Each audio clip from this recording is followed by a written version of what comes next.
You see this lovely city behind me? We're going to be here July 7th through 9th for Indie PopCon. We have a panel on the 7th at 4 p.m. Eastern Standard Time in the small panel room number 1. The struggles of a small YouTuber and how to overcome it. Hope to see you guys there. If you're going to be there, come say hi. Come take pictures. We'd love to meet you. And thank you guys so much for all the support. And with that, further ado, let's go ahead and roll the video. Make that big boss less special. It ain't no game, but they saying welcome to the second level.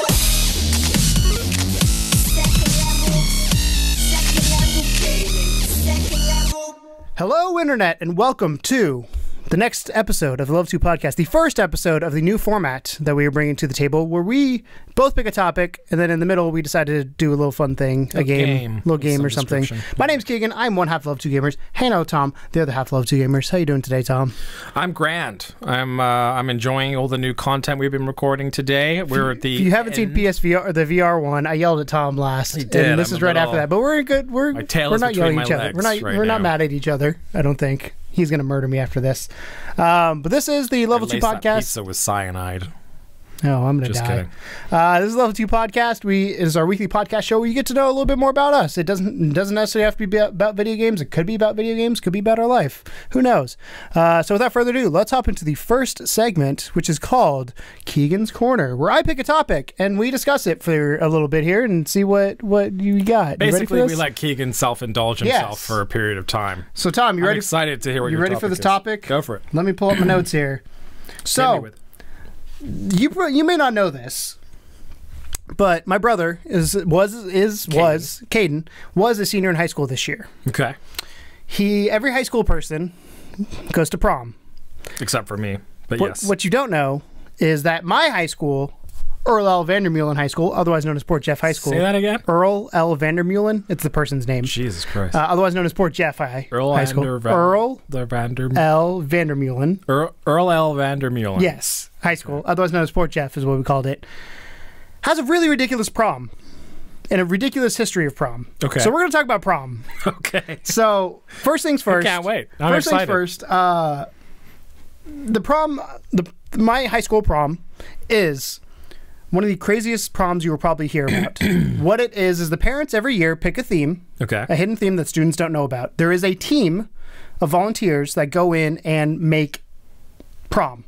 Like they turn our school into something, and there are going to be pictures behind us to show you how crazy my school is. I'm going to show you some pictures on my phone so you can see how crazy it is. Okay. But the big thing is this right now, if you took volunteer hours, would probably be close to about $100,000 to $200,000 worth of work to turn our high school into prom. Okay. So I've actually this morning, and you guys will see this on the screen, but I want to get Tom's reactions to this. I made an album called Port Jeff Prom on here somewhere. So is this the prom that you went to? No, this is my high school. So my high school prom, general. I'll talk about my prom in a second. My high school prom thing was the night at the movies. Okay.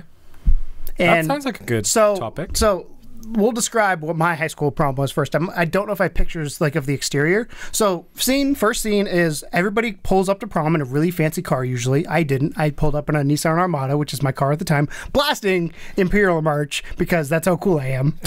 But people pull up in limousines. They pull up in horse and carriages. They pull up in fire trucks. Like, this is part of the Port Jeff prom experience. The parents all line up there. So how do they know that they have to pull up in a crazy vehicle? It's tradition at this point. It doesn't have to be a crazy vehicle. So you can pull up in a hover boat. Yeah.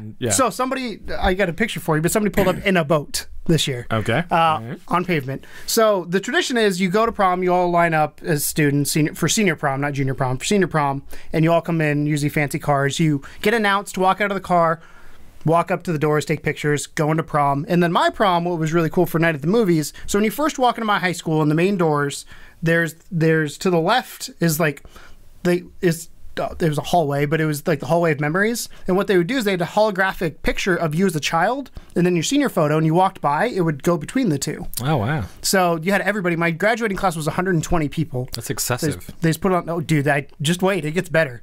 So they put it on the wall, and you walk by, you see everybody's baby picture, and then it goes to your senior picture, senior portrait. In the bathroom, Princess Slave Leia and what's his face, Han Solo and Carbonite was up on the urinal. I'm sure that was not intentional. So the bathroom was Star Wars themed because it was Night at the Movies. The main area, the gymnasium, was hanging off the ceiling. I can't remember what it was. There's some sort of ship hanging. I want to say it's like a Men in Black ship that somebody had created and hung off the ceiling. Okay. And it was insane. Like, we're talking probably a good 30, 40-foot ship in the middle of our gymnasium, and then decorations all around. I'm going to show you some pictures so they can see and get your reactions. Sure. So this is from the prom of last year. Okay. This is the outside of my high school. That is the gymnasium heading into the gymnasium of my school. Rock and Royals. Somebody made that guitar to put on the front of the school. That is my high school. Like, that is literally the building of my high school. How big is that guitar?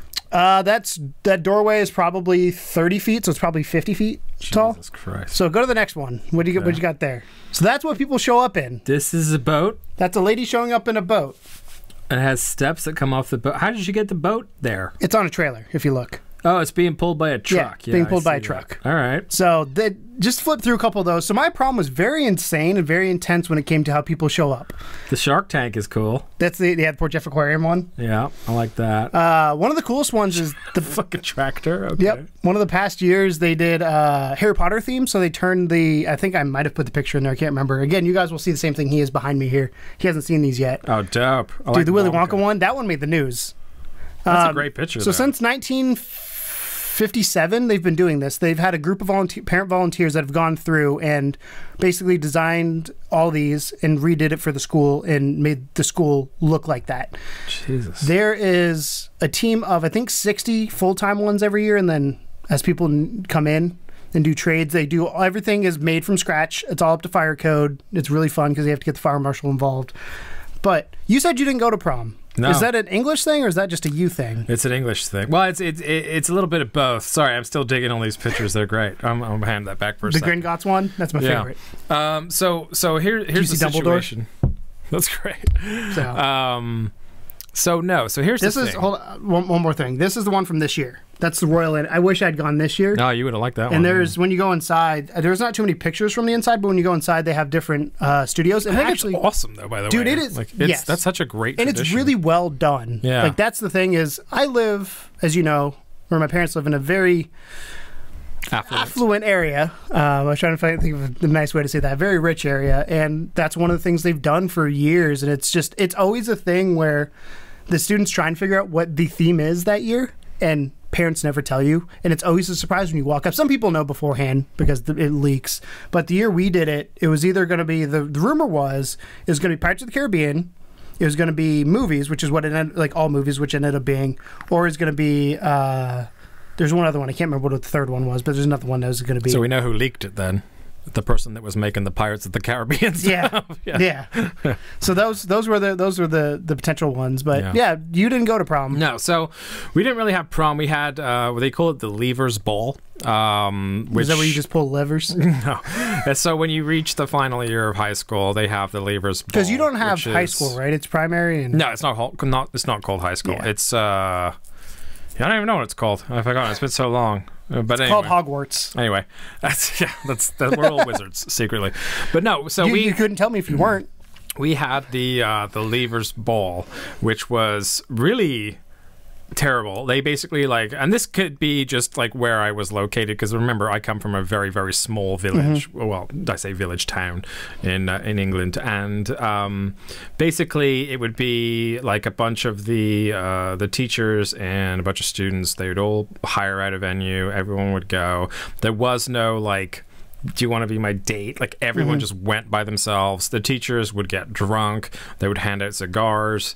By the way, we were 16, and most kids would just not go because it was almost like the only people that went were kind of the super nerdy, the goody two shoes and stuff. And what everyone else would do while the Leavers Ball was going on would be to go down to the local park, get absolutely smashed on any alcoholic beverages and or drugs you could find, and then have a outside party with everyone. Because which is what people. That's people happen here too. That's what you want to do, as opposed. You don't want to go hang out with the teachers in the last day. You want to go hang out with your buddies, and you want to be like off your tits when you're doing it. So that's kind of where I was. I was at the park drinking and doing drugs, and that was my Leavers Ball. But then I heard all the stories afterwards from what happened, and it sounded terrible. But no, we don't do prom at all. So I always find it adorable, by the way, when I see like prom couples and stuff come into the store that we work at, or just around and about. It's a very American tradition. It's that time of year. We don't do parades, really. We don't do any of that stuff. So when I moved over here, and like I feel like you guys have a parade every fucking month, I was just like, this is excessive. Why are we celebrating everything? Because America. Yeah, because you can, which is great. I love the pomp and circumstance. I love the fact they make such a big deal out of it. I love there's entire industries built around it. They would hold prom over your head if you did something bad. Like you wouldn't, because the way it would work is you either wouldn't walk at graduation or you wouldn't be able to go to prom. Obviously, not going to prom for us, like for my school, was a big deal. Because you had a dope prom. Yeah. Yeah. Our prom is definitely, our prom hits the newspaper every year for its theme. You saw the Willy Wonka one. Which Question for you. Yes. So all I know of prom are what you've seen in movies. Right. And it seems to me as though prom has this kind of subtext of like when a lot of guys and girls get together and it's like their first time and all that kind of stuff. Is that true, or there is an underline to that? Yes. Okay. So to give you an idea of my prom night, I'll give you some details here. Not too much. Juicy. So my prom night is, I went with my friend Trish, who's actually my best friend's sister. We wore bright green Converse because we're the same height and she didn't want to wear heels. Bad idea, because prom was like 6 hours long and my feet were sore, her feet were sore by the time we were done. So I go pick up Trish, we go wait in the line to do the entrance in, and you go in, and you never want to be the first one because it's weird when you're the first one in the gym, but somebody's got to be first. We were probably mid to late pack. There's a DVD of my whole prom, by the way, that exists on my Dropbox account. This needs to happen. Can you put it up? I could. Yeah. It's on my Dropbox. Like I digitized it and it's Get it and put some of it up. And behind us? Yeah, behind us. I'm going to see if I can find stuff with me in it. Okay. There may not be that much because it's the whole... even if it's just like... It's the whole entrance of it. The general stuff. Yeah, it's the whole entrance of my prom and all that. So you do the entrance, you go in prom, you dance, you get really, really nice food. Like that's where I think a lot of them... So there's no fundraising for prom for us. Again, my parents, where we lived, or where they live now, is very rich. A lot of the parents will just buy nice things they can, or a lot of local businesses are owned by those parents, so they'll give food. So, like, I think mine was chicken parmesan, like really, really good chicken parmesan. And then you had the DJ do the dance floor, and then what type of songs did they play? The only song I can remember is AC/DC, You Shook Me All Night Long, because I tried to power slide and I ripped my pants, my jeans, or my pants, because I slid on my knees, and it was like, I was like, oops. That was your move? Was the go-to move, the power slide? I power slid. It didn't end well. That sounds like such a you thing to do. It didn't end well, but no. It was, Guessing your night didn't end in copulation after that. Just wait. All right. So it No, they would do like rap and hip hop, and you could request songs. But it was modern though. It wasn't like they didn't play. They did like Cotton Eye Joe and shit like that. Oh, like Jesus they would like that was the thing. You do Cotton Eye Joe, Soldier Boy was a thing back then. Anything that you could do a stupid dance. Yes. To. Gotcha. Yeah, but there also was like the Birdie song. There also was like do you have the Birdie song in America? I don't know. With a little bit of this and a little bit of that, and shake your rump, you dirty cunt. Not that one. No. I don't want to be a chicken. I don't want to be a duck. So kiss my butt. Yeah, ours is a little filthier than yours. That's what I know. All right. That's all I remember. So, prom night, I go with Trish. Like I said, we were friends. Her brother was my best friend, my soccer teammate, basketball teammate. We hung out all the time. How did that work? Because that's not. I'm assuming. Did you like her, or was it just like? Let me tell the whole story. You'll see what happens here. I'm invested at this point. It's like Dawson's Creek. Yeah, but real life. So I went with Trish. Garrett was not happy when I asked her, and I was like, "Look, well, don't worry about it." You didn't tell him? No, I told him, but after I asked her, after she said, "You asked her that," you said, "By the way, I'm taking your sister to prom." Yes. Jesus Christ! Yep. So that happened. Also a very useful. Okay. So pre-prom, there's this girl named Nikki. I'm not going to say her last name. Just I know save the innocent, but you know Nikki. I know Nikki. She got asked by somebody else and was going to prom with him, and it was weird because like a couple weeks before prom, we kind of became a thing, but not really. Like, it was one of those things where you started seeing each other, but you didn't define what you were. And we had a conversation where I was like, go with your date. I'll go with Trish. That way we don't screw their prom up.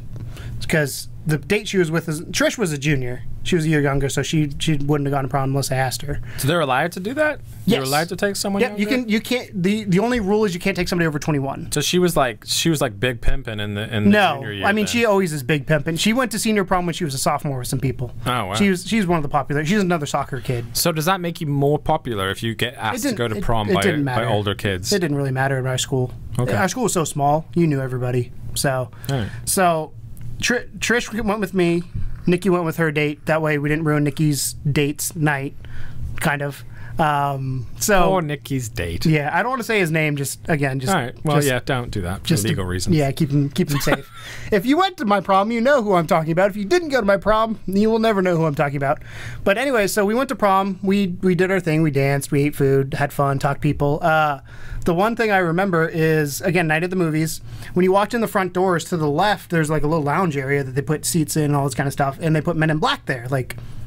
They had the full like mannequins and suits. Was this the year that Men in Black came out? I feel like you've said Men in Black more times than anyone said it in the last 12 years. No, it just was it was a movie people liked. All right. And by the end of the night, the Men in Black had lost their pants.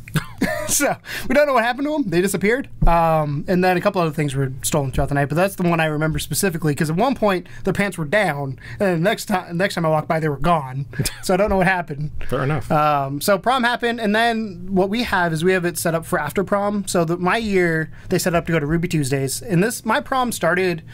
You start lining up, I think about 7 or 8 o'clock to get in, and then it ends at 2 in the morning. You were in your car, right? I was in my mom's car. Right. Yeah, I didn't have a fancy vehicle. Could you not like have painted it or something? We tried. Well, my mom looked at getting a. Should have put like just married on there. Yeah. With some cans and stuff. She looked about getting a Stingray Corvette. Oh. 69. The person who owned it couldn't get it to us at the time, so that kind of fell through. But my friend Garrett, Trish's brother, came in on a crazy ass bus that was like. Picture like a graffitied bus with really cool artwork on it, like stoner bus, I guess is the best way to call it. Hippie bus. I'm gonna see if I can find it. I need to find a picture of it, but I don't know if I have one. There's one in the video somewhere, so it might show up.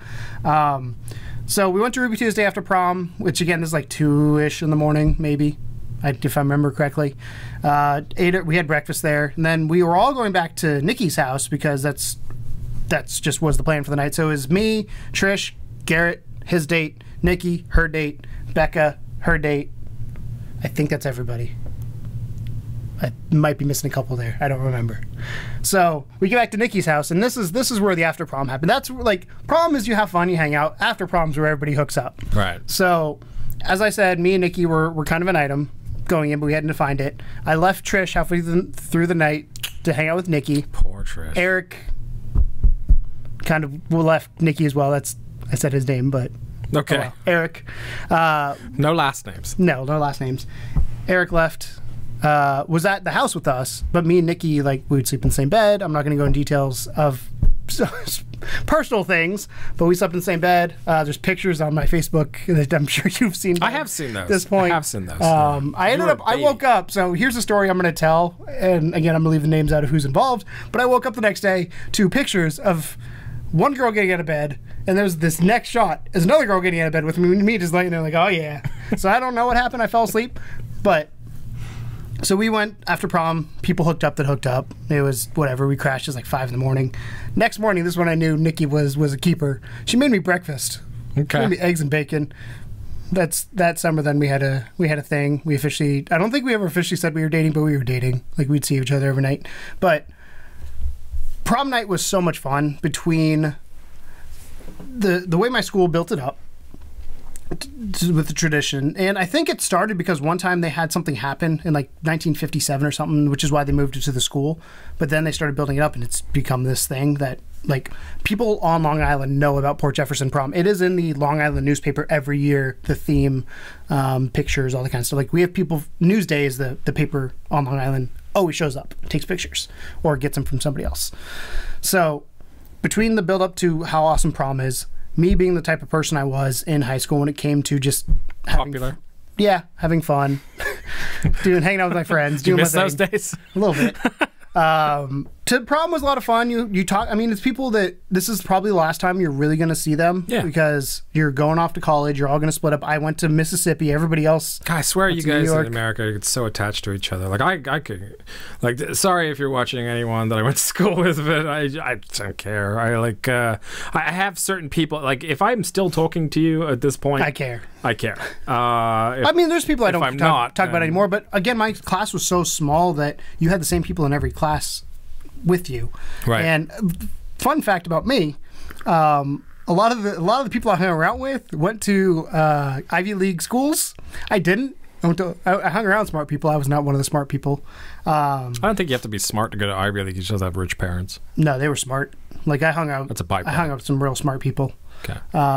One of my friends, Garrett State, actually went to a college called Cooper Institute, which is like the MIT in New York City. Oh, nice. So she was incredibly bright. Like there's some really people are doing way cooler stuff than what we're doing right now. I enjoy this, but there's people doing way more for the world than what I'm doing right now. Talking about who knows? video We games. might, cure cancer one day. Maybe. Who knows? As he says, you might Cure something, cancer. Yeah. Oh, where's my Coke? So, I don't know. And then prom was fun because again, you're hanging out with people, you're catching up with people, you're dancing. The fun part was the no grinding rule. Nobody ever followed that. Leave room for Jesus. Nope. Yeah. It never happened. Obviously, you had your group kind of like you guys, where they left and did their thing, got hammered, did whatever. I wasn't one. Of I those. would have been with those guys. I wasn't one of those people. I was hanging out again with. I knew we were going back to Nikki's house afterwards, so we were all kind of hanging out together. Yeah.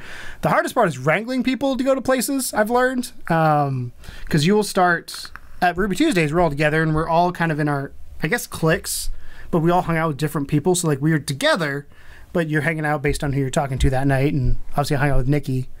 Was the only one who kind of was with me the whole time, but you'd float around to other people and just say goodbye. I mean, you had the summer, but were you really going to go see those people again? No. So Have you since? Have you seen Nikki since? yes, I've seen her. Where's she at now? She's in New York still. She lives in, I believe she lives in New York City now. I don't know what she's doing, but we've talked a few times, but nothing. I mean, nothing is going to come of it. It's just we've stayed friends, and I've seen a couple people since I left for school, but very few. The weirdest part, so another story, was when I left for school. Obviously, I went to Mississippi. Everybody tended to stay local, so they had better connections to each other than I did once I left, because my parents always told me when you go away, it's going to be different when you come back. So New Year's Eve, I came back, and we went to Nikki's house for New Year's Eve to hang out, celebrate, all that kind of stuff. And it was so weird for two reasons. One, this girl I used to be dating, we're not dating anymore. Like, what are we now? We're friends, okay. Like, I'm so used to just hanging out and just making out with her. Like, what the hell do we do? So like, you went to university and you thought when you came back you'd still be like, want to hook up? yeah. It's like, do I sleep in your bed? What's happening here? Those kind of things. But it was a lot of fun. I mean, we're still friends. We still talk. But it was just like that weird moment of like, these are the same people I went to high school with, but it's not the same. Yeah. Like, we've all moved on to do different things. I can tell you from firsthand experience, it's very, very weird. It's very weird. When I went home in 2011, I made a trip to my hometown because my dad doesn't live in my hometown anymore. He lives in a completely different place. So I made the conscious effort to take a train ride to my hometown so I could see some friends and hang out. And plus the guys that I used to make music with happened to have a show that night as well. So I said, you know what? I'm going to make it out there. I'm going to go see them. It's going to be great. I had a blast. But God, it was so different because like everyone that they were hanging out with were people that I didn't know.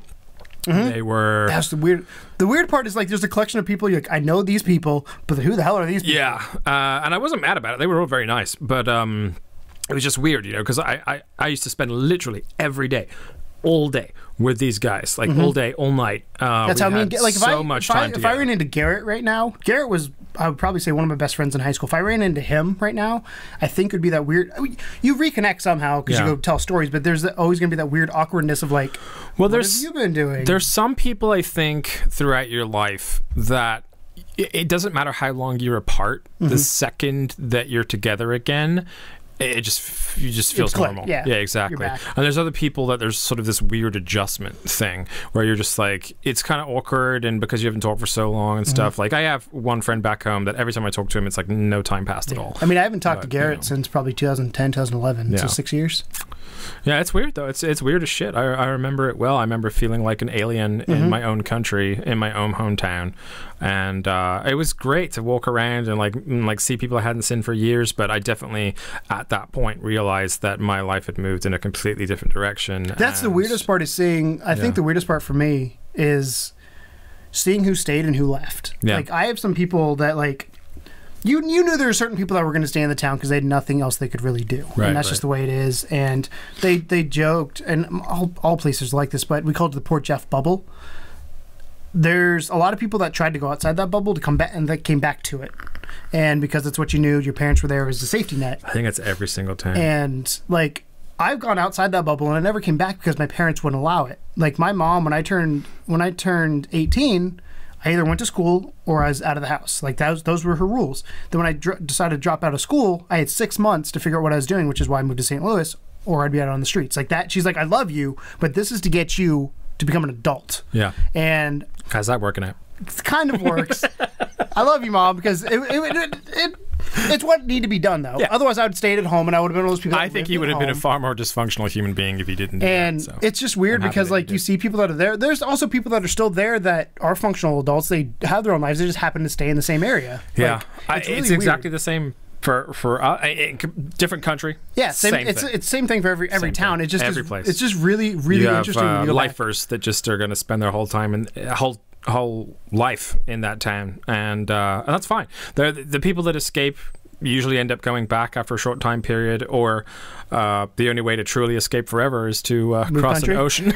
And so that's why I'm never going back. Sorry. Yeah, it's just really really interesting. And yeah, getting back to prom, like again, my prom was definitely way more extravagant than most. I wish US I could have gone to prom. I went to 2 proms. I didn't go to my own junior prom because there was drama going on with me and a couple people at the time, so I decided to not deal with that right then. But I did go to junior prom my senior year with one of my friends. Gotcha. She asked me to go, so I went with her. I think it's such a bizarre ritual to me. And don't get me wrong, I love it. Like, I love the pomp and circumstance. That's why I'm here. But parts of me wish that I've had the American high school experience, because it seems so different to the experience that I had. Because when you see movies like Harry Potter and stuff, like the Yule Ball is what prom is. Like that's what my prom was essentially. Is everybody? I mean, it wasn't as formal dancing as that was. It's way more grinding than that. But that's what it was. Was everybody coming together? Everybody seeing each other, and it was like. Again, it's your night. This is your last hurrah. And you have teachers. You're talking about not going back to see the teachers. We had teachers there. There's teachers there that I'm friends with on Facebook now, like Miss Lodik Maharg. It was my social studies teacher in 10th grade. Why does everyone have such weird names? She's from Croatia, I think. It's either Croatia or Romania. I don't want to say Croatia. They're basically the same. Can't remember. Mr. Spudik was another one, too. And Miss Reisenbach. Yes, I still love that name. But no, Miss Lodik Maharg, I'm friends with Facebook, and we've had, like, obviously it's her teacher, so it's a different relationship, but we've had back and forth, and I've thanked her for a lot of things that have gone on in my life, because she's one that kind of was a driving force to getting me to understand who I was. And very weird that a teacher would do that, but at the same time, you don't forget that. And it's kind of funny because you go back to when you go back to school or go back to the high school years later, like I went back to go see my basketball coach, and you go say hi to some teachers and all that, but you realize that building's the same, but life has gone on without you, and you're like, this feels real weird. Yeah. My locker is no longer my locker. Is there a word for that? No, probably not. It's like the opposite of deja vu. But locker A119 was my locker. There you go. If you go to Port Jefferson, A119 was one of them. It was broken the year I had it. The lock didn't work. He just could pull Keegan it up. Broke his locker. I didn't break it. It was already broken. He apologizes to you for using this broken locker. Yeah. That he definitely broke. Yeah. All right, cool. That was a great story, man. I actually really enjoyed that. Thank you. And hopefully you guys enjoyed the accompanying images. If you're watching, if you're listening, you can enjoy. I kind of want to upload my whole prom video too. I don't. If you guys would be interested at all for seeing this, like it's an hour. It's like an hour and a half, I think, on my Dropbox account. Do it. I'm pretty sure I have it. I'd have to double check, but I'm 99% sure I have it on my Dropbox account. I could upload it. It's going to have the whole entrance. It's going to have shots throughout prom. Obviously, it stops after prom. It doesn't go to the after prom party. That's where the Facebook pictures come in. I looked real sexy, though, during prom. I'm going to put a prom picture up of me and Trish. I'm gonna Okay. make sure that's up there. I'll believe it when I see it. Cool. Okay. If I remember. All right. But let's go ahead and jump into the next segment, which we're doing Name That Game. Name the game. So we're gonna cut here real quick, and we'll be jumping in, and Tom's gonna try and guess the game I've got planned. This shit. All right, so this is called Name That Game, or Name the Game. I guess either one is Doesn't fine. really work. It's Either both one is English. fine. And here's the plan behind this game that we're going to play. Every game that we're picking for our Level 2 official podcast segments has to be viable for audio. So we figured this would be a good place to Not start. the game we're guessing, the game we're doing. Yeah. So here is the here's the sort of the rules, if you will. So name that game. One person between the two of us picks a game of any generation, any console, you name it, and the other person can only ask what is known as closed questions to guess the game, and they have 20 questions they can ask to get to that answer. I'm gonna put a tally up here. I'm going to go ahead and define a closed question for you. A closed question doesn't necessarily have to be a yes or no answer. It just has to be a singular answer. So there can only be one answer to that question. So if I say, what is the main character's favorite color? Keegan can say red. It doesn't have to be yes or no, or does your character like red, because we'd be here forever. but it has to be a singular thing. It could still be a couple words long, but it has to be like one answer, as opposed to open for interpretation or opening it up. So with that being said, I guess we should jump in. I picked the game this week, and if you guys want to play along at home and see how well please you do. See what question or what. See if you can guess it from the shitty questions that I'm going to ask. So I've got it pulled up on my phone, so I'm going to be hiding it from Tom. That's why I'm having my phone turned this way, because it's Okay. on my phone here. So that way, if you ask a question I don't know the answer to, I will be able to look it up for you. Okay. It's Wikipedia, so who knows how accurate it is, though. Great. Great. So you want to start with question number one? I'm going to keep a tally going on here. Okay. On question number one. Question number one. All right. What console was this game on? Super Nintendo. Okay. Was it multiplayer or single player? Single player. Was the protagonist male or female? Male.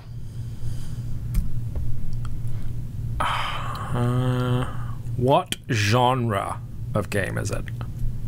RPG. RPG. Good luck with RPGs on Super Nintendo. There's a lot of them. Fuck. All right. I hate Can we talk about real quick while we're here that they just announced the Super Nintendo the mini, yeah, Mini, the classic and thing. the lineup on that thing is I fan-fucking-tastic, haven't seen including the Star lineup Fox 2. That was never released. Really? Yeah. That's awesome. So Donkey Kong's going to be on there. There's also Any RPGs? there is. It's not Chrono Trigger. There's another one they put on there instead. It might be. Is it Chrono Trigger? No. Damn. Is that a question? Yeah, sure. You're on question number 6. All right. I might put a counter up here too. Is it Japanese or American? Or someplace else? That's not a. I mean, it is someplace. Yes. What country did it come from? That's a good question. Let me look it up here. Good old Wikipedia. Yeah. You can dwell on that one if you want. Well, I'm trying to see. It should say, like, somewhere. I want to say Japanese. Okay. I'm going to say Japanese. Close enough. Does it have the word dragon in the title? Hold on, I gotta count. No. Does it have the word final in the title? No. You're on question number 9. Shit. I get 20 though, right? Yes. Okay. You want to do 10. See how hard this would have been? Oh, God. So it's an RPG on the SNES that is Japanese, is not Chrono Trigger, Final Fantasy, or Dragon's Quest. And this is going to be difficult. Okay. Fucking hell. Now you see why I picked Now you see why I picked an RPG. I'm trying to think of, like, any other RPGs, and I've gone completely... Was it ever released on anything other than the SNES? Yes. Okay. What? Wii U Virtual Console. No, that's fucking cheating. That's It's on the Wii U. all right. How many entries in the series have there been? 1. So it's a one and done. It's a one and done. You're on question number 12. Help me out, guys. Oh, shit. Someone out there is like yelling the answer, I'm sure. You fucking dummy. Okay, so Japanese RPG on the SNES and the Virtual Console, not Chrono Trigger, Final Fantasy, or Dragon's Quest. You know, I played this game. I played this game with some people that I was training once, and I explained the rules and everything. And it was my favorite movie instead of a video game. And the first question was, "What's the name of your favorite movie?" Fucking asshole. I can't answer that. All right. Fucking hell, this sucks so bad. All right. Can you tell me what the name of like a level is or something? Is like. There's no levels that I'm aware of. There's no levels. Yeah. I mean, I could be wrong on that, but I'm pretty sure there's no level. It's not level based. Let's say that. That'll be a response to that question. Okay, it's not level based. Yes. Is there any kind of vehicle in the game? Well, let me check that real quick. Sure. I don't believe so, but I want to make sure there's not some weird one that I don't know about.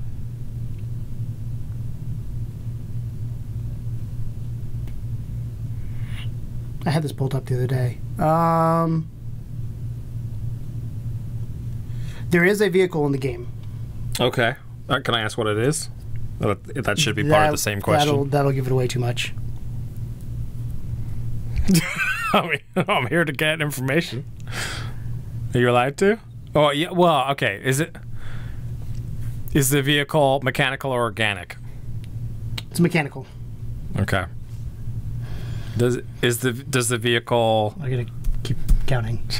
Does the vehicle air-based or land-based? Air-based. You're on 16. You got 5 left? 4 left? Like, it has to be Final Fantasy. Unless they just didn't. Is this a Final Fantasy game where there's not Final Fantasy in the title? No. Okay. I wouldn't even know if that existed, to be honest. Oh my god, this is so bad. Like, I legitimately have drawn blank. How many questions have I got left? 3? 17, 18, 19, 24. 4? I thought I was on 17. You're on. This is your 17th question. Oh, okay. That's how I'm doing it. Assume you haven't lost track. I could have lost track in there somewhere. God, is it party based or? It is a party based RPG. Okay. You're on your 18th question. I lost Wikipedia and all these tabs. Wikipedia. Does it have the word Tails in the title? No. You got 2 questions left. Ooh, 2 questions left. I apologize for the dead air, guys. I seriously, I'm racking my fucking brain right now. I picked a good one. I feel like I picked this one assuming you would be able to get it, but I wanted it tricky enough that it might be hard to figure out. Well, see, the thing is, I never had a SNES though. True. I didn't think about that part.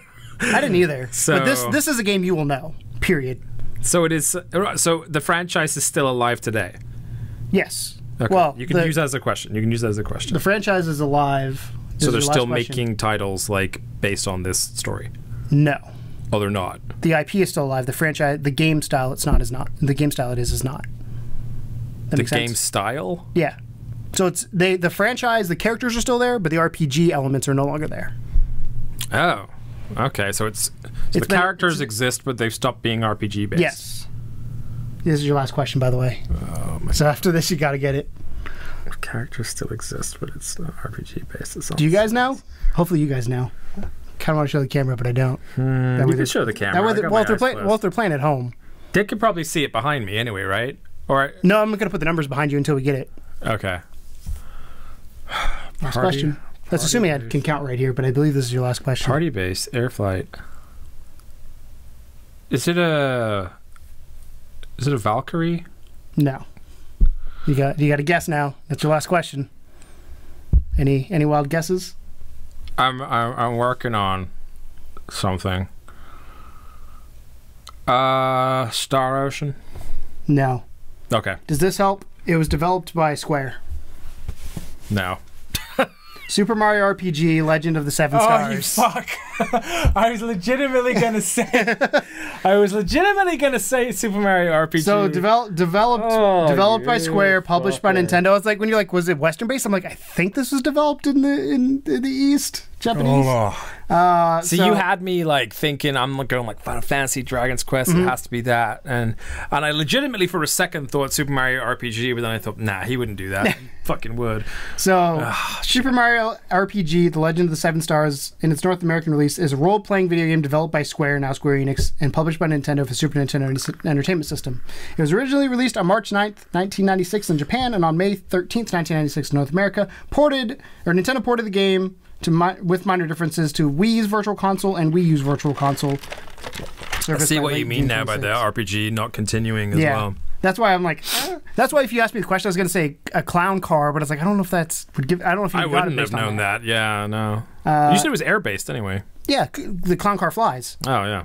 I clearly have it's the not first played role-playing game in the Mario series that contains fundamental gameplay similarities and inspirations from the Square role-playing games such as Final Fantasy. So when you kept saying Final Fantasy, it's like, he's got to get this. I'm surprised you didn't ask developer. Like, if you asked developer and I said Square, you probably would have got it, I'm guessing. No. No? No. Did I do good?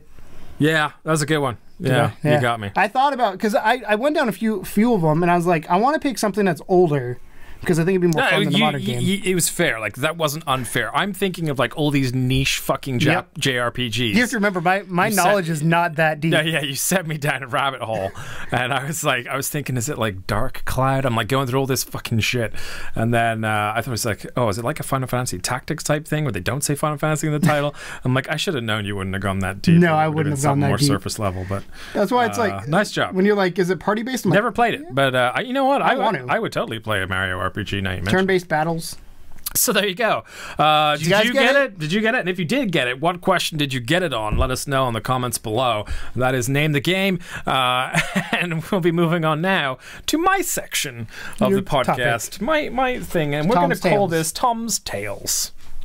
Now that we stumped you on that, Tom, let's go into your top. What's your topic that you got here? So my topic is nothing as exciting as your prom tales, I gotta say.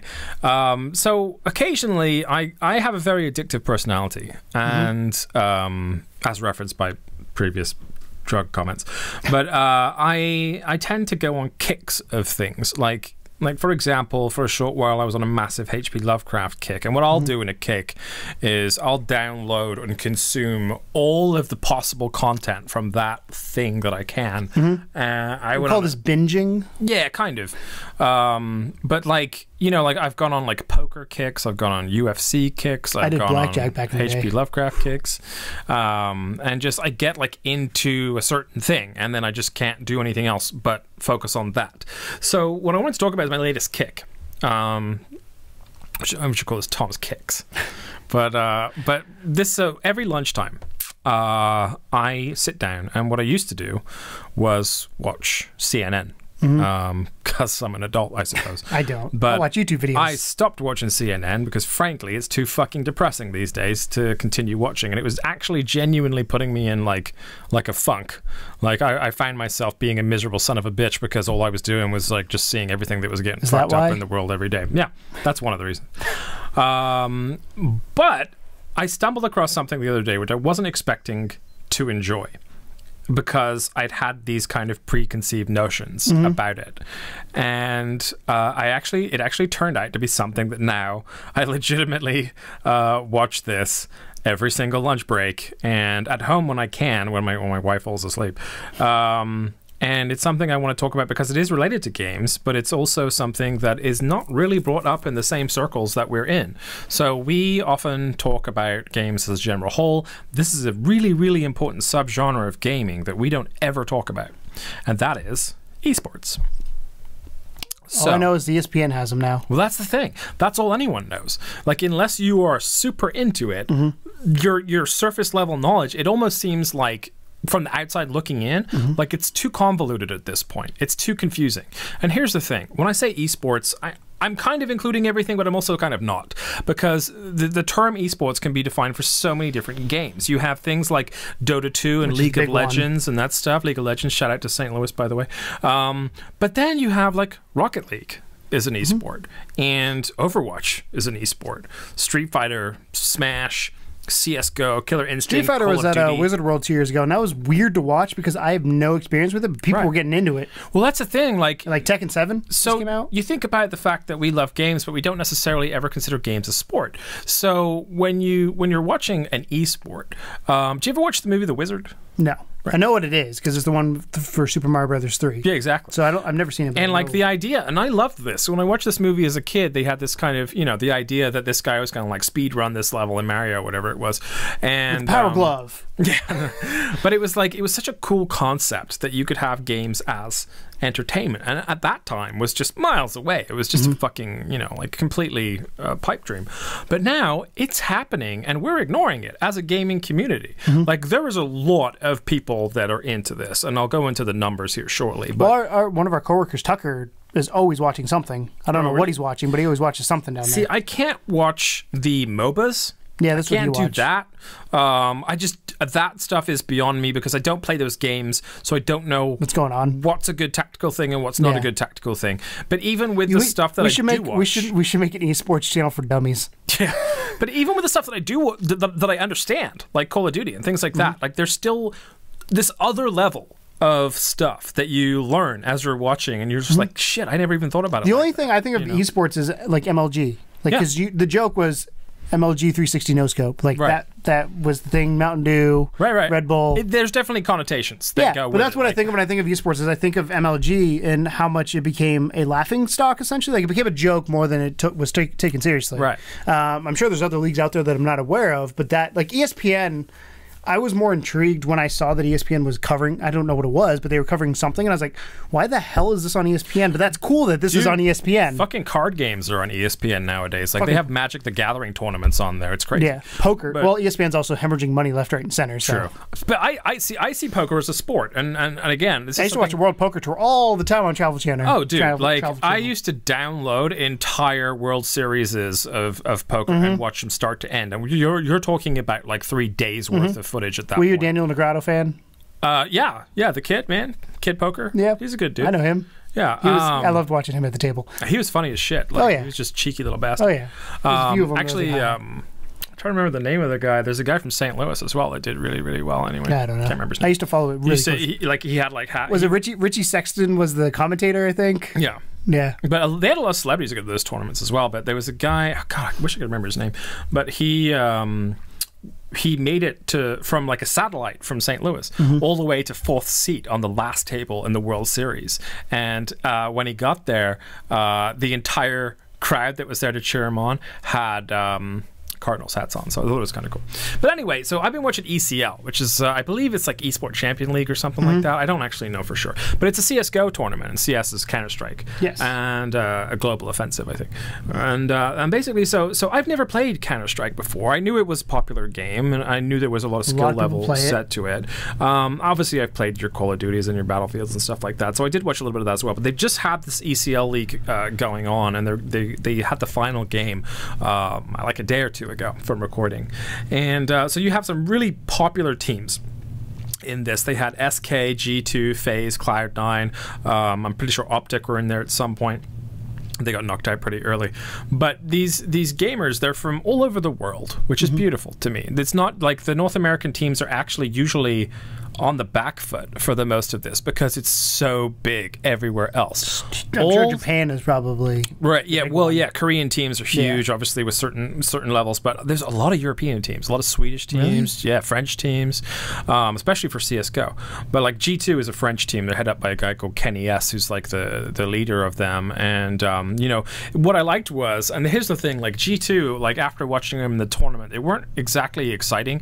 Or like one of the better teams there, but they interviewed Kenny S and they said, hey, who do you really want to play next? And he's like, oh, we want to play so-and-so. And they said, why? Because we think they're arrogant assholes. It was like, fuck, dude, this French guy just laid down the law on these guys. And so I was just like, oh man, that's kind of awesome. There's like trash talking and shit going on. Do you ever watch any paintball series? No. This is what it kind of reminds me of. It's like that. It's like, because you have your basketballs, your hockeys, your soccers, all that up here. Then you have like your NASCARs and like your WNBAs and all that kind of stuff, like the next tier below. And then you have curling and the Olympic sports, and then you have paintball and esports. I think down here, and it's I just don't know. like Esports are getting up there, man. I know, They really are. but they're again, or in the broader perspective, more people know about the Olympic sports than so. they would esports, and a lot of people have issues with esports because the debate is it a sport? Yeah, it's been a thing. That's I think it absolutely is. I think so. Here's the situation behind why I'm sort of getting into this whole thing. So like I'm watching it, and I've never played Counter-Strike before. I don't really understand the game, but I'm watching it, and they're English commentators, right? And this is an American broadcast with English commentators, which I thought was interesting. And I'm watching. I'm trying to sort of figure out. Because having never seen it, trying to figure out what they're trying to do, right? Yeah, what the goal is. I kind of understand the concept of things like, when they have to plant a bomb or defuse a bomb or whatever. Like, that's similar concepts carry through to every other FPS. So I got that. But seeing those guys play that game, holy shit, they are incredible. Did you ever watch any MLG stuff? Because I used to watch Halo back in the day, MLG Halo stuff, and I was just like, because when you play with your friends, you're like, oh, I'm good, I got this, and then you see those people, you're like, how the fuck did you just murder 3 people with a sniper across the map? Yeah, that's the deal. Like, you joke about like the 360 no scopes and stuff, but like these guys legitimately will no scope your ass across a map, like, and it's just like nothing, like butter, and it's just like, holy shit, like the twitch trigger that these guys have is unbelievable. How fast they are and how they can just kill people in like 2 seconds flat. But I really am enjoying it, and I'm getting into it. So I thought I would talk about it to bring a bit more of a spotlight to it. B, to tell you that as someone that legitimately like didn't give a shit about esports, there is something for everyone. Like, it's not all MOBAs, it's not all StarCraft. Like, if you at all have ever enjoyed a game of Call of Duty, or you can appreciate a good Call of Duty player, check out the Counter-Strike stuff. Check out the Call of Duty stuff. I think one of the problems I have with it right now is people see it growing, and each individual developer, like EA and all that, or they're all doing their own thing. I feel like there needs to be uniformity to it at some point. Because it's going to be a lot of little pockets, and you're not going to get that. There definitely needs to be some kind of a collaborative effort, but it's almost the same as the UFC or something. So you have the UFC. UFC is not the only mixed martial arts game in town. It just happens to be the biggest. So you still have your Pride, you still have your Bushido, you still have all these other sort of tournaments that go on. But so I kind of see it almost similar to that, and you're basically gonna, but they're all doing the same thing, and this it's like kind of different. So I have a list of facts that I thought I'd like to bring up from alistdaily.com, and these to give you an idea of just how fucking crazy popular esports are getting right now. So the first fact is revenue from esports reached $500 million in 2016, and follow up, this year it's expected to really take off. The industry is projected to reach $1 billion in 2017 for revenue. Coca-Cola got involved. Right. That was a big deal. I mean, this is not an insignificant number. I mean, revenue is the driver for this whole thing. Like, you when you watch these things, they don't really splash that many adverts at you. If anything, the adverts are just to buy team gear for the teams that you like. And I love the fact that they have teams, because it's more like a soccer fandom. You buy the shirt that says Optic on it, or you buy like an SK hat or whatever it is. So can you get rich playing video games? Absolutely. The total prize money of all esports events held in 2015 reached $61 million, a 70% year-on-year increase. So these guys are choking down money. The winners of the ECL tournament, which I think, I don't want to spoil it if you haven't seen it, so I won't say, but they got $250,000 just for winning a couple games of fucking Counter-Strike. Like, that blows my mind that they're getting that much training money. they got to do to get to that But point. it's still a lot of work. Like, they must get cramps and stuff, and I know it sounds stupid, but the concentration it takes to go through, like, because you're sat playing 20, 30 games. That's how I feel about NASCAR. NASCAR is the same sort of like argument when I try to say, people ask me if that's a sport, and I go, yeah, because you're not. I mean, NASCAR is a little bit. It's a mental sport. NASCAR is more physical than playing video games, in my opinion, just because you're wheeling a car around. Right. But it's way more mental than physical. Yeah. So and that's a big part of it. So it's not just for the boys either. 22% of women say they're involved in esports, compared to 18% of men. So actually, the ladies are upping us in the crowd for esports. I don't know why that is. It's kind of interesting to think about. I would love to know what involved in esports means. Do you know? That's yeah, it's a bit of a random thing, but do you know what I kind of see it as is I think that a lot of guys that watch esports, there's a certain amount of pride you have to swallow. because for a lot of gamers, they're competitive, right? By nature. You want to be the best. Yeah, exactly. Like no one ever was. So you don't want to see someone that's better than you necessarily. Me personally, I love that. I love seeing someone that's way better than me at any of these games. Like the guy... the Rocket League highlights I've seen are just fucking insane. Right. You're just like, how the hell did you do that? Outside of esports, I was watching streams the other day. I'm getting more into watching game streams. And the #1 listed guy on the worldwide rankings for Call of Duty Infinite Warfare was just playing. And he was just like inviting people in to watch him play to see how much he wrecks. It was amazing, like just watching him just fucking murder everyone, like by himself against entire teams of like esports guys. He's just like fucking nailing them all, and it was a great time. So yeah, so I'm getting a lot more into that as well. So take me out to the shooter game. 22% of millennial males watch esports, which is the same amount that watch baseball. So it's definitely a young man's game, I think it's fair to say. If the millennials are definitely really into it, I think for them as well, it's more natural, because for us, this was not something that existed when we were younger. Like we said with the Wizard and everything, it was kind of like it was something. It was a pipe dream. It was something you would never consider that you could make money playing. There's a video game. I was looking here and you don't have it, but there is a school. I can't remember the name of it that has made a scholarship program for esports. Wow. They're the first university, like accredited university, not like ITT Tech, where it's kind of it's not a pay for school, it's a true traditional university type thing, or for profit school. That's crazy. That they have a esports team. I don't know how good they are, but they have one. That's incredible. I love that. I love that schools are involved in that, especially in this country. That means a whole lot. All right, brands who become involved in esports through sponsorship or advertising know it's a great way to reach a young crowd. 61% of esport viewers are under the age of 35. So you're saying we should advertise there? Maybe. I mean, if you want to get the kiddos.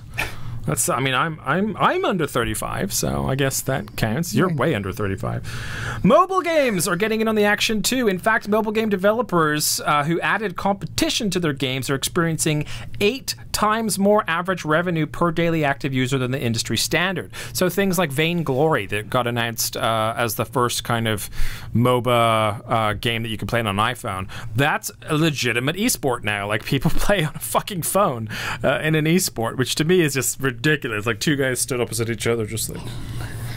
You know what I mean? Like, you know what it reminds me of? It reminds me of what were they called? They're like Tamagotchis, but the fighting Tamagotchis, where you just like put them together and you fight your person. You're like, haha, watch this fucker. Can't remember what they're called, but all right.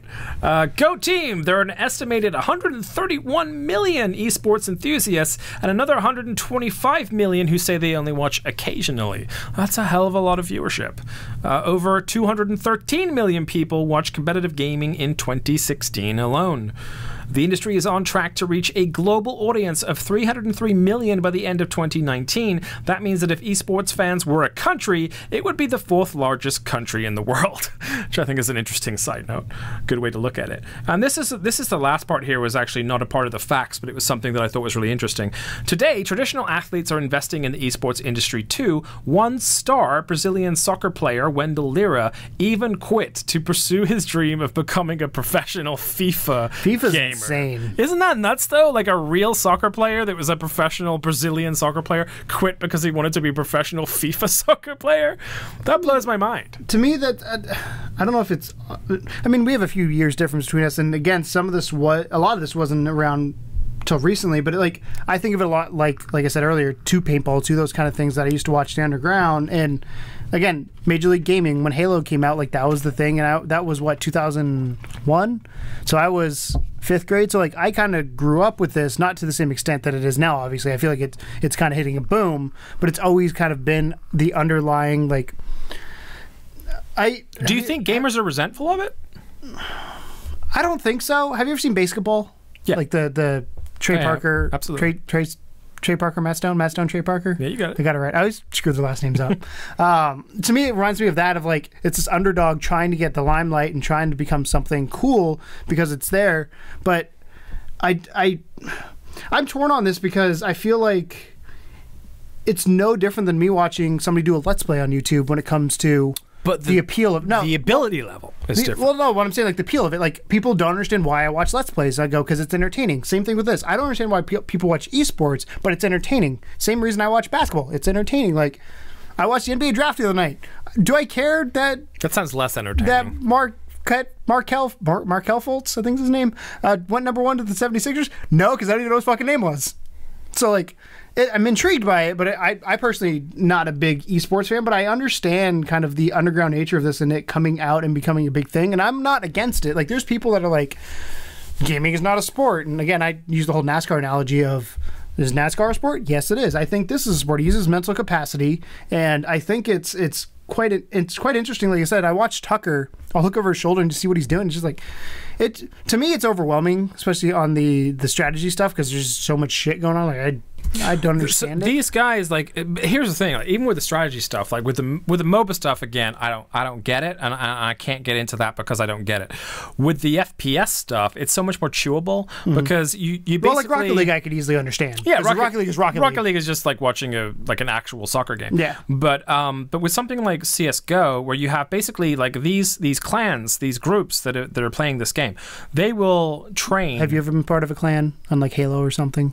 Not a good one. Not that I can remember anyway. We were. But like they will go to these maps and try and find all the nooks and crannies and the perfect trajectory for a grenade to hit someone from the spawn Which point, is weird because for me, I mean, I kind of did that with Halo, but not to the same extent, obviously. But you would find these places, like there's the one in the Blood Gulch. You played the first Halo, right? So first Halo. Well, I played it, but I never played it online. Do you know Blood Gulch? It's the one with the map where there's 2 bases on either side, and then you have the warthogs in between. Well, anyways, there's one area of the map where you could kind of glitch up to stand above, and nobody could see you. And once you figure that out, you had such a competitive advantage. Yeah. Because you're like, oh, you could do this or do that, and you just toss grenades, it sticks to them, and they explode. Well, like, here's a good example. So this is a game. This is the moment I think actually that I was watching, and I was like, holy shit! Like this is actually really impressive. So there's a tunnel. One team is on the one end of the tunnel. The other side, the players want to get someone over into the corner, just tucked away in the corner, but they don't want to let the other team know that they're going there. So if they run in front of the tunnel, you're going to get seen. At any angle, these guys with sniper rifles will take your fucking ass out from like a pin drop, right? So the one player goes to the side of the tunnel, crouches down. The other player jumps on top of his back. The player stands up, and then he does a running jump over the top arch of the tunnel to get to the other side so that he can be there waiting for them to come through the tunnel without them knowing that he's there. That was the moment I was like, holy shit. Like, that is some serious fucking strategy right there. Like, it seems like a really small, insignificant thing, but there's a lot of those moments where you'll see, like, one guy piggybacking someone somewhere else or, like, jumping up on a wall so they can take sniper shots. And which just with Overwatch, that team play element is so beautiful. Overwatch, we do that. I mean, again, not to the same extent, but with Overwatch, we do something similar where it's like the strategy involved. And again, I think you do it subconsciously sometimes, where you're like if I'm playing Mercy, I'm playing healer, I'm going to hang out on D.Va and go wherever D.Va goes. If D.Va flies up here, I'm flying up here with D.Va. If D.Va is hanging out over top, I'm going to hang out with D.Va. And you obviously have to help heal your other team, but that's little things like that where you just, you think about something, but you don't really think. I think to them, a lot of that's now second nature. Yeah. It's the same concept now with me in Overwatch. When I'm playing Mercy, I find the biggest person to hang out on, and then from there I'll go heal everybody else. But I've seen it where, like, we were playing a game the other night. I can't remember who I was playing with, but we had the point. We were about to lose it. Or we had the point. We were about to win the game. The other team comes in. Winston throws down his shield, so we can't hit anybody. You then have a Pharah come in, drop her Justice from above, her rockets. You then had Junkrat pulling his tire from the left. They came in. So Pharah's from the top. Winston's here, so you can't hit them in the door, blocking a doorway. You had Junkrat come from the left with his tire, and there's somebody else. I think McCree or somebody came from the right, and they all ulted at the same time to get this point back. And you know that they had to be coordinating. Like, there's no way that happened by accident, and if it did, that's quite incredible. Yeah. But like little shit like that, where you're just like, okay, who's got this? Ready? Team up, go. And that's why I think, to me, playing games socially with friends, I'm not competitive. I jumped in Overwatch competitive play, and I didn't like it because people aren't on microphones. If I had friends that did it, I probably would do it, but I'm not a super competitive player. But I like the strategy behind it. Well, no, but like I play for fun. I'm competitive, but I play for fun. Right. Like I'm not gonna cuss you out because you didn't do something that should have been done. That's teeny tiny. Well, I think you and I have different definitions of competitive, but yeah. Yeah. Well, I don't think you have to cuss people out to be competitive. No, I mean, I am competitive. You just have to want to win really badly. Yes, I am competitive, but I'm not to the point where I would invest hours into a game Right. to do that. I'm more of let's play for fun. I want to win while I'm playing because that's why else would you play a fucking game? I mean, other than to have fun, I guess. But like, I want to win while I'm playing. But the strategy involved in a game like Overwatch, which I never would have gotten into a few years ago, the strategy involved in the Division, like when we were playing the Division, we would come up with these things to do the incursions because they're so fucking hard that the game forces you to do them a certain way, or you're like, that didn't work. Find out, because if you do the same fucking thing over and over again, you're gonna die. So obviously to a lesser extent than what esports are, but these strategy games, and I think more and more people are or more and more developers, publishers, whoever's making the decision, is understanding how important this is to put into a game. That even if it doesn't launch as an esport, it will have the potential to become I feel one. like a lot of publishers these days are that's actually on their agenda, because if you look at something like Overwatch that maintains a lot of its success because of its perfect balancing of characters. Like, there's so many FPSs that come and go, but Overwatch has been pretty continually. Somebody didn't buy it. Huh? Said somebody I didn't still buy don't like it, but I mean, it's not for everyone. But I think it has been pretty continually shining since its launch, and they've been doing the right things with it. And the fact that now it's taken up as a big esport is great. It's great news for the industry. But I think esports in general are good. I can understand people viewing it as kind of like the go fuck your mother kids all getting together and having a big. I get that viewpoint, but these are not jocks playing this game. These are very skilled people playing this game. And even though some of the fans of esports might be a little bit like, I guess, WWE fans, it's worth your time to just try it. Just maybe just type in ECL. This is the last thing that went live. ECL. SK Gaming or Optic or FaZe Clan or whatever, and sit and watch one of the games, and you'll get to see this kind of skill level that you don't get to see by just watching, PewDiePie play a stream or whatever. Yeah, I'm trying to find. It's impressive. Overwatch past 30 million users. I'm trying to see if they have an active user number anywhere, but I don't see. Yeah. I don't see anywhere where they're going to post that. Like, I legitimately am thinking about buying like a shirt or something, or a hat for one of these teams. I was trying to think about who I want to choose as my team that I like, and I need you guys to help me with that. Because here's the thing. When I used to play Call of Duty Modern Warfare 2, I was super addicted to it. And that was the first time I ever met an actual, like, pro clan. I met members of Optic Gaming playing that, and these are not like fanboys that just had, like, Optic in their tag. They're legitimately, I looked them up, and they occasionally had been in a match with a real Optic gamer, and they fucking slayed me. In fact, it was an Optic guy, I can't remember his name now, who quickscoped me for the first time ever and fucking owned me to the point where it made me want to learn how to do that. So that's I'm thinking I'm going to support Optic, but I don't know. Overwatch on all platforms has 22 million active players. Ooh. Out of a 30 million player base. That's a lot. That's a lot of people. Yeah, that's For Honor is looking at that with some serious jealousy right now. But talk about that that's game. great. So basically that was That's my what happens tale when you for the dedicate day. to Is that I'm on a esport kick, specifically CS:GO and the ECL League that just happened. But in general, I think I might start watching a little bit more of that, and I think it's really cool for our industry that exists and is getting more and more popularity every day. So that being said. Do you watch esports? If you do, who's your favorite team? Why? Who's your favorite player? Why? What's your favorite game? Did you go to prom? Do you have some good prom stories that you want to share? The juicier the better. Yeah, the juicier the better. Were you at Port Jefferson? Do you know this guy? Did you spend the evening with him Nikki's house at the after party at Nikki's house? If your name was Garrett, Eric, Trish, Nikki, Becca, I think one of the above. I think Kendra was there because her sister was there. Allie. So there you go. Who am I missing? I'm missing somebody. I feel bad. Maybe Basil. That's his real name, by the way. Basil Brush? No. And Tom? I don't think Tom was there. Not you. I was here. Other Tom. Yeah, no, you were in England. Actually, you probably were here. But welcome to 2009. Were you in U.S.? 2009. Yeah, that's when I graduated high school. Late 2008, actually. Yeah, so you were already here then. Yeah. Cool. Just want to clear that up.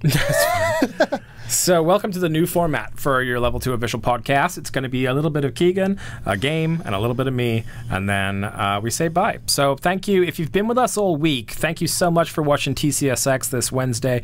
Thank you so much for watching Codename Morpheus this Thursday, and a special thanks to you for sticking around all the way through to Friday, where you got to enjoy today's podcast, and hopefully you did enjoy it. This is us now. This is what we're doing. We're doing those 3 days solidly. this is our meta cast, so we can talk a little bit about this. We're doing those 3 days solidly, but there is supplemental content coming. So keep your eyes peeled, because we already have some stuff wrapped up and ready to go. And we'll be dropping that at random intervals, pretty much whenever we feel like it. And it's always going to be a fun surprise when it happens. So we'll let you know as it drops, of course. So stay tuned. Easiest way to follow us is at Level 2 Gamers STL on Twitter. We or do the Discord. Yeah, or Discord. Please join that. That's in the description below. Or you can also hop. We have a Facebook. We have an Instagram. We just posted an Instagram after Keegan yelled at me for the entirety of that Codename Morpheus podcast. I didn't yell at you. I was yelling at your argument. You were yelling in my general direction. And yeah, so anything you want to end with? No? Nope. All right. Well, thanks a lot for listening and or watching, guys. And as always, welcome to the second level. Bye-bye. It ain't no game, but they saying welcome to the second level.